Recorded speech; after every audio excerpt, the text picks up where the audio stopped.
السلام علیکم ناظرین، میں محمد اسلم حسین سیاست کی عالمی خبروں میں آپ سب کا استقبال کرتا ہوں۔ پیش ہے آج کے اہم خبریں۔ اقوام متحدہ کی انسانی حقوق کونسل نے آج کہا کہ وہ منگل کو قطر میں حماس کے رہنماؤں کو نشانہ بنانے والے اسرائیل کے فضائی حملے پر ایک ہنگامی بحث کی میزبانی کرے گی۔ کونسل نے آج پیر کو کہا کہ اس بحث میں 9 سپٹمبر 2025 کو ریاست اسرائیل کی جانب سے ریاست قطر کے خلاف کی گئی حالیہ فوجی جارحیت پر بات کی جائے گی۔ اسرائیل نے 9 سپٹمبر کو دوحہ میں حماس کے کئی عہدیداروں کی رہائش گاہوں کو نشانہ بنایا۔ ان فضائی حملوں کی عرب اور اسلامی دنیا میں قطر کی خود مختاری اور بین الاقوامی قانون کی خلاف ورزی قرار دے کر شدید مذمت کی گئی۔ امریکہ کے صدر ڈونلڈ ٹرمپ نے کہا ہے کہ اسرائیلی حملوں کے بعد قطر کو سیاسی اعتبار سے زیادہ محتاط ہونا چاہیے۔ دوحہ پر اسرائیلی حملے کے بعد جاری کردہ بیان میں ٹرمپ نے قطر امریکہ تعلقات کی تعریف کی اور اس خلیجی ملک کو ایک عظیم اتحادی قرار دیا۔ نیو جرسی کی تحصیل مورس ٹاؤن سے وائٹ ہاؤس واپسی کے دوران صحافیوں کے ساتھ بات چیت میں ڈونلڈ ٹرمپ نے کہا ہے کہ قطر ہمارا ایک بہت بڑا اتحادی رہا ہے۔ وہ ایک بہت مشکل زندگی گزار رہے ہیں کیونکہ وہ درپیش تمام صورتحال کے بالکل وسط میں ہیں۔ یہی وجہ ہے کہ ان کا سیاسی حوالے سے محتاط رہنا ضروری ہے، لیکن میں یہ بتاتا چلوں کہ وہ امریکہ کے ایک عظیم اتحادی رہے ہیں۔ صحافیوں کے اسرائیلی نسل کش بنیامین نتنیاہو کے لیے ٹرمپ کے پیغام سے متعلق سوال کے جواب میں انہوں نے اسرائیل کو حملے سے میں محتاط رہنے کی تنبیہ کی ہے۔ ڈونلڈ ٹرمپ نے کہا ہے کہ اسرائیل اور دیگر سب کو محتاط رہنا چاہیے، ہمیں انسانوں پر حملہ کرتے وقت محتاط رہنا ہوگا۔ امریکہ، جنوبی کوریا اور جاپان نے سہ فریقی کثیر الجہتی فوجی مشقیں شروع کر دی ہے۔ جنوبی کوریا میڈیا کے مطابق آج بروز پیر شروع ہوئی ان مشقوں کو شمالی کوریا کی طرف سے لاحق عسکری خطرات کے مقابل تین طرفہ دفاعی تعاون کو گہرا کرنے کی کوشش قرار دیا جا رہا ہے۔ یونیہاپ خبر رساں ایجنسی کی سیول کے فوجی ذرائع کے حوالے سے جاری کردہ خبر کے مطابق فریڈم ایج نامی یہ مشقیں جنوبی کوریا کے جنوبی جزیرے جےجو کے قریب بین الاقوامی پانیوں میں 15 سے 19 سپٹمبر تک جاری ہے۔ جنوبی Korea joint chiefs of staff کے ترجمان یانگ سینگ کون نے صحافیوں کو بتایا ہے کہ فریڈم ایج مشقوں کا مقصد شمالی کوریا کے بڑھتے ہوئے جوہری اور میزائل خطرات کو روکنا اور ان کا جواب دینے کی صلاحیتوں کو مضبوط کرنا ہے۔ امریکہ کے صدر ڈونلڈ ٹرمپ نے کہا ہے کہ ہم روس پر مزید پابندیاں عائد کرنے کے لیے تیار ہیں، لیکن یورپ کو بھی اس معاملے میں واشنگٹن کے ساتھ قدم سے قدم ملا کر چلنا چاہیے۔ انہوں نے نیو جرسی کے مورس ٹاؤن سے وائٹ ہاؤس واپسی کے دوران صحافیوں کے ساتھ بات چیت میں کہا ہے کہ یورپ روس سے تیل خرید رہا ہے اور میں نہیں چاہتا کہ وہ تیل خریدیں۔ اس کے علاوہ جو پابندیاں انہوں نے لگائی ہے وہ کافی سخت نہیں ہیں۔ میں پابندیاں لگانے کے لیے تیار ہوں، لیکن انہیں بھی اپنی پابندیاں اسی سطح پر سخت کرنا ہوگی جتنی کہ امریکہ کی ہے۔ ڈونلڈ ٹرمپ نے سوشل میڈیا ٹروتھ سوشل سے نیٹو ممالک اور دنیا کے نام شائع کردہ مراسلے میں بھی ان خیالات کا اظہار کیا۔ خط میں انہوں نے کہا تھا کہ اگر تمام نیٹو ممالک متفق ہوتے، ہمارے ساتھ ہم آہنگ اقدامات کرتے اور روس سے تیل خریدنا بند کرتے ہیں تو میں روس پر مزید سخت پابندیاں لگانے کے لیے تیار ہوں۔ انہوں نے کچھ ممالک کی جانب سے روسی تیل کی خریداری کو حیران کن قرار دیا اور کہا ہے کہ روس کے ساتھ مقابلے کے معاملے میں نیٹو کی یقین دہانی 100% سے کہیں کم رہی ہے۔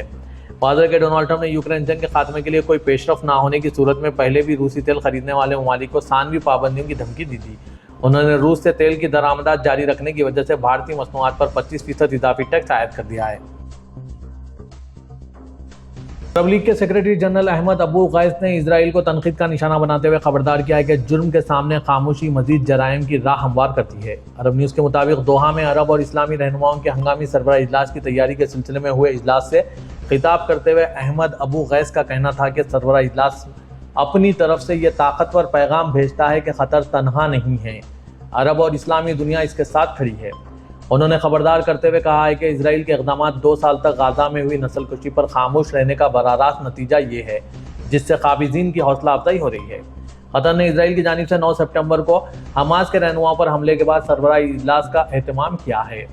قطر کی وزارت خارجہ کے ترجمان ماجد انصاری کا کہنا ہے کہ آج ہوئے سربراہ اجلاس میں عرب اور اسلامی دنیا کے رہنما قطر پر اسرائیلی حملے سے متعلق قرارداد کے مسودے پر غور کریں گے۔ تیاری کے سلسلے میں ہوئے اس اجلاس سے خطاب کرتے ہوئے قطر کے وزیر اعظم شیخ محمد بن عبد الرحمن ثانی نے عالمی برادری پر زور دیا ہے کہ وہ دوہرے معیار کا استعمال بند کریں اور اسرائیل نے جو کچھ کیا ہے اس کی سزا دیں۔ روس نے یورپی یونین کو خبردار کیا ہے کہ وہ کسی بھی ایسے ملک کا پیچھا کرے گا جو اس کے اثاثے ہتھیانے کا خواہاں ہوگا۔ برطانوی خبر رساں ادارے ریوٹرز کے مطابق یہ انتباہ ان رپورٹس کے بعد سامنے آیا ہے جن میں بتایا گیا تھا کہ یورپی یونین روس کے اربوں ڈالر کے منجمد اثاثوں کو یوکرین کی مدد کے لیے خرچ کرنا چاہ رہی ہے۔ फरवरी 2022 में रूसी सदर की जानिब से अपनी अफवाज को यूक्रेन भेजने के बाद अमेरिका और इसके इत्तेहादियों ने रूस के मरकजी बैंक और इसकी वजारत खजाना के साथ लेन देन पर पाबंदी लगा दी थी और रूस के 300 से 350 अरब डॉलर के खुद मुख्तार असासों को मुंजमद कर दिया था, जिनमें से ज़्यादातर यूरोपीय, अमेरिकी और बरतानवी हुकूमतों के बॉन्ड्स की शक्ल में थे और यूरोपीय डिपॉजिटरी में रखे गए थे। यूरोपीय कमीशन की सदर अर्सुला वॉन डर लेयन चाहती है कि यूरोपीय यूनियन की जानिब से यूक्रेन को मदद की फराहमी के लिए कोई नया तरीका तलाश किया जाए ताकि वो रूस के मुकाबले में अपना दिफा कर सके, और इसके लिए यूरोप में रूस के मुंजमद असासों से मुंसलिक माली वसाइल को इस्तेमाल में लाने की तजवीज़ भी दी।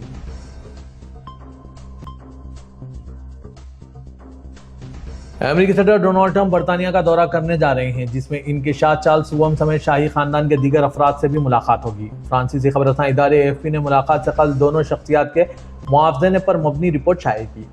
बरतानवी शाह 76 और अमेरिकी सदर 89 साल के हैं। दोनों भी बहुत अमीर हैं। इससे कबल दोनों तलाक के मरहले से गुजर चुके हैं और स्कॉटलैंड से मोहब्बत करते हैं, जहाँ सदर ट्रंप की वालिदा पैदा हुई थी, जबकि शाह चार्ल्स वहाँ छुट्टियाँ गुजारते हैं। ताहम कुछ मुमासलतें उस वक्त ख़त्म होती दिखाई देती है जब बरतानवी शाहरवां हफ्ते अमेरिका सदर की मेज़बानी करेंगे। रिपब्लिकन पार्टी से ताल्लुक़ रखने वाले सदर ट्रंप बरतानवी ख़ानदान की सियासत में गैर जानिबदारी पर ख़ुद को इसका बहुत बड़ा फ़ैन करार देते हैं, जिनमें शाह चार्ल्स के बेटे और तख्त के वारिस शहजादा विलियम और इनकी अहलिया कैथरीन भी शामिल हैं। अरबी और तख्लीकी सनतों की बैनुल-अक़वामी कांग्रेस अबू धाबी के इत्तेहाद एरिना में शुरू हुई, जिसमें अरबी ज़बान और सकाफ़त और मीडिया में इसके मुकाम के हवाले से मसाइल ज़ेर बहस आए। औरत का बयानिया जो ख़वातीन अरब तख्लीक़कार के उन्वान से एक बहस के पैनल में प्रोड्यूसर हिंद साबरी, फिल्मसाज सीमा शुमाली, आखिल सिनेमा की मानी बोसीना काजिम ने अरब सिनेमा और टेलीविज़न में ख़वातीन के काम पर बात की। हिंद साबरी ने कहा है कि अरब ख़वातीन को अब भी पहले जैसे चैलेंजेस का सामना है, लेकिन ज़्यादा दबाव के साथ, ख़ासतौर पर जब फाइनेंसिंग या कायदाना किरदार की तलाश हो। इसके बावजूद इसने वाज़ेह पेशरफ्त को तस्लीम करते हुए कहा है कि गुज़श्ता 10 से 15 सालों में हम एक अच्छी जगह पर पहुँच चुके हैं। उन्होंने इस बात पर जोर दिया कि ख़वातीन को अपने बयानिया को मजबूत रखना होगा, चाहे वो बतौर मुसन्निफ़, प्रोड्यूसर्स या हिदायतकार हों, और ख़वातीन के लिए ऐसे मनसूबों में मज़ीद सरमायाकारी पर जोर दिया। सीमा शुमाली ने ख़वातीन डायरेक्टर्स के उरूज और अपने Netflix hit Al Rawabi School for Girls की आलमी कामयाबी की तरफ इशारा करते हुए कहा कि कैमरे के पीछे होने वाली कामयाबियों का जिक्र किया। उन्होंने हर मरहले पर अपने आप को साबित करने की मुस्तकिल ज़रूरत और ख़वातीन को तख्लीक़ी फ़ैसले करने पर मज़ाहमत का सामना करने पर भी अफसोस का इजहार किया। सऊदी ऐवान शाही ने कहा है कि खादिम हरम शरीफीन शाह सलमान बिन अब्दुल अजीज़ की हिदायत पर वली है तो वज़ीर आज़म शहजादा मोहम्मद बिन सलमान बिन अब्दुल अजीज़ दोहा रवाना हो गए हैं। सऊदी प्रेस एजेंसी के मुताबिक वली है शहजादा मोहम्मद बिन सलमान दोहा में मुनक़िद होने वाला अरब और इस्लामी सरबराह कॉन्फ्रेंस में सऊदी वफ़द की क़यादत कर रहे हैं। वाज़ेह के दोहा में अरब और इस्लामी वज़राए ख़ारजा का इजलास मुनक़िद हुआ, जबकि आज पीर को सरबराह इजलास मुनक़िद हो रहा है। इससे कबल इतवार के रोज़ दोहा में शेख मोहम्मद की क़यादत में हंगामी अरब इस्लामी मुश्तरका सरबराह इजलास की तैयारी के लिए वज़राए ख़ारजा का तैयारी इजलास शुरू हुआ। यह सरबराह इजलास 9 सितंबर को क़तर पर इजरायली हमले पर गौर के लिए मुनक़िद किया गया था, जिसमें दोहा में हमास के मुतअद्दिद ओहदेदारों की रिहाइश गाहों को निशाना बनाया। इन फ़िदाई हमलों के नतीजे में कई अफराद मारे गए और ज़ख्मी हुए। इन हमलों की अरब व इस्लामी दुनिया में शदीद मज़म्मत की जा रही है और इन्हें क़तर के खुद मुख्तारी और बैनुल-अक़वामी क़ानून की खिलाफवर्जी करार दिया गया। अरब लीग और इस्लामी ताउन तंजीम के रुकन ममालिक के वज़राए ख़ारजा इस इजलास में शरीक हैं, जिनमें सऊदी अरब के वज़ीर ख़ारजा शहजादा फैसल बिन फरहान भी शामिल हैं। सऊदी अरब के शहर रियाज में पब्लिक ट्रांसपोर्ट ने बुजुर्ग शहरियों की कदरदानी के लिए खुसूसी इक़दाम का ऐलान किया है, जिसके तहत इन्हें रियाज की बसों और ट्रेन के इस्तेमाल पर 50% रियायत फराहम की जाएगी। सबक वेबसाइट के मुताबिक पब्लिक ट्रांसपोर्ट ने कहा है कि ये रियायत हर इस शख्स के लिए दस्तयाब है जिसकी उम्र 60 साल या इससे ज़्यादा हो। रियायत हासिल करने के लिए कौमी शनाख्ती कार्ड या अकामा स्टेशनों पर मौजूद सेल्स ऑफिस को दिखाया जाएगा। ये इक़दाम बुजुर्ग शहरियों के लिए सहूलत भरी खिदमात को फ़रोग़ देने, इन्हें कम खर्च में सफ़र का मौका देने और दारुल-हुकूमत के ट्रांसपोर्ट नेटवर्क में ज़्यादा आरामदा और लचकदार रोज़मर्रा के सफ़र की सहूलत फराहम करने के तहत किया गया है। सऊदी मईशत में जुलाई 2025 के अख्तिताम तक लिक्विडिटी मुकामी नकदी वसाइल में नुमायां सालाना इजाफा रिकॉर्ड किया गया। सबक वेबसाइट के मुताबिक लिक्विडिटी की मालियत तकरीबन 239 अरब 973 मिलियन रियाल रही है, यानी 8.5% की शरह नमो हुई। इसी तरह लिक्विडिटी बढ़कर 3 ट्रिलियन 109 अरब 761 मिलियन रियाल तक जा पहुंची है, जबकि जुलाई 2024 में यह तकरीबन 2 ट्रिलियन 869 अरब 788 मिलियन रियाल थी। यह आदाद शुमार सऊदी मरकजी बैंक सामा की माहाना रिपोर्ट में जारी की गई। ये नमो वसी तर तस्वुर के तहत नोटों की फराहमी में तोसी को जाहिर करता है, जो सह माही बुनियाद पर भी 64 अरब 144 मिलियन रियाल से बढ़कर 3 ट्रिलियन 120 अरब 17 मिलियन रियाल हो गया है, जबकि पहले सह माही के अख्तिताम पर यह 3 ट्रिलियन 55 अरब 872 मिलियन रियाल था। King Salman humanitarian add and relief centre की जानिब से हालिया तबाहकुन सैलाब से मुतासिर हुए खानदानों की मदद के लिए बड़े पैमाने पर हंगामी रिलीफ काफिला रवाना किया जा रहा है। इस सामान की तकसीम सबसे ज़्यादा मुतासरा अजला में शुरू कर दी गई, जिनमें पाकिस्तान के खसोड़, जलालपुर, मुल्तान, अलीपुर, मुजफ्फरगढ़, लियाकतपुर, राजनपुर और बहावलंगर शामिल हैं। इन इलाकों में हज़ारों पाकिस्तानी मुस्तहिक ख़ानदानों को ग़िज़ाई पैकेज और नॉन फूड आइटम किट्स फराहम किए जा रहे हैं। सऊदी अरब के किंग सलमान रिलीफ सेंटर ने इस इमदादी कार्रवाई के लिए 10,000 नॉन फूड आइटम किट्स और 10,000 फूड पैकेजेस मुख्तस किए हैं। हर शेल्टर किट में एक खैमा, solar panel, LED lights, 2 thermal कंबल, प्लास्टिक की चटाइयाँ, पायदार किचन सेट, पानी का कूलर और एंटी बैक्टीरियल साबुन शामिल हैं, जबकि हर फूड पैकेज का वजन 95 किलोग्राम है, जिसमें आटा, चीनी, दालें और खाना पकाने का तेल शामिल हैं, ताकि मुतासरा खानदानों की फौरी ग़िज़ाई ज़रूरियात पूरी की जा सके। पाकिस्तान के खैबर पख्तूनख्वा हुकूमत ने दहशतगर्दी से मुतासरा इलाकों में SHOs को बुलेट प्रूफ गाड़ियाँ देने का फैसला किया है, जबकि करप्शन में मुलविस होने और जराइम पेशा अनासिर से रवाबित रखने पर 6 अहलकारों को मुअत्तल भी कर दिया गया। खैबर पख्तूनख्वा में दहशतगर्दी से मुतासरा अजला में पुलिस को जदीद असले के साथ सिक्योरिटी को यकीनी बनाने के लिए सहूलियात फराहम की जा रही है।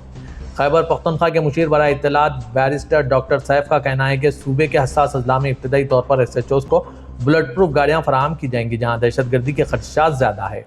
उन्होंने कहा कि दहशतगर्दी के खात्मे के लिए हर मुमकिन इक़दाम कर रहे हैं। पुलिस और CTD को जदीद सहूलियात से आरास्ता किया गया है, ताकि वो भरपूर तरीके से दहशतगर्दों का मुकाबला कर सकें। पाकिस्तान के वज़ीर-ए-आज़म शहबाज शरीफ आज दोहा में हो रहे हंगामी अरब इस्लामी सरबराह इजलास में शिरकत के लिए पहुंच गए। वज़ारत ख़ारजा के बयान के मुताबिक पाकिस्तान और क़तर के ज़ेर एहतमाम हो रहा यह इजलास दोहा पर इजरायली हमलों और इसराइल के गाज़ा पर कब्जे के हवाले से फ़लस्तीन की बिगड़ती हुई सूरत-ए-हाल के तनाज़ुर में तलब किया गया। इजलास में सरबराहान मुमलिकत व हुकूमत और इस्लामी ताउन तंजीम OIC ममालिक के आला हुकाम की शिरकत मुतवक्किअ है। सऊदी वज़ीर ख़ारजा शहज़ादा फैसल बिन फरहान बिन अब्दुल्ला और पाकिस्तान के वज़ीर ख़ारजा ईसा अक़दार ने अरब इस्लामी सरबराह इजलास की तैयारी के वज़ारती इजलास में भी शिरकत की। अरब न्यूज़ के मुताबिक इजलास में शामिल होने वाले रहनुमाओं में ईरानी सदर मसूद पेज़ेशकियान और इराक़ के वज़ीर-ए-आज़म मोहम्मद शिया सोडानी भी शामिल हैं, जबकि फ़लस्तीन के सदर महमूद अब्बास आज दोहा पहुँच गए।